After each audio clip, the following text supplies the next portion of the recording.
Hello everybody, I'm at the American Society of Hematology annual meeting in Orlando. And while there is lots of data about new drugs, new combinations, longer survival comes out, the study that I would like to focus on about is how we are making an impact on patients who are diagnosed with myeloma and historically had a higher rate of death within 6 months of their diagnosis. Now, all of us know that there have been many new drugs for the treatment of myeloma. Patient survival has improved immensely, but there has always been this big chunk of patients who unfortunately die from the disease within 6 months of diagnosis. So the focus of our study was to look at that population and see if those trends have been changing over time or not. Has this new treatment availability had an impact on that early mortality group? So we looked at a national database where we identified close to about 125,000 patients, and the final study set included still a huge chunk of about 95,000 patients.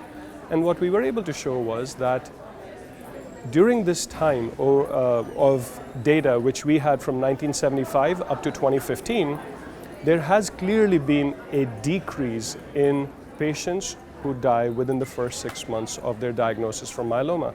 So for me, that's very encouraging. That patients, clearly these patients, there were patients who had high-risk disease or who had aggressive disease even before, but while a proportion would have passed away or died that early without receiving the right treatments, we're making a dent there. That early mortality is actually coming down. So we were able to show in this long follow-up of about 40 years that phenomenon is changing. We also looked at certain characteristics which may be actually associated with early mortality. So we noted that men are at a higher risk of early mortality. We as it is know that women survive better as compared to men. We did not find any specific racial or ethnic differences, but we found that there was clearly a geographic difference. When the patients in the northeast of the country were taken as a reference, the patients in the rest of the country actually had a higher risk of that early mortality. One of the hypotheses that we had around this was that the northeast of the country has a huge density of large academic, tertiary, myeloma-focused specialized centers.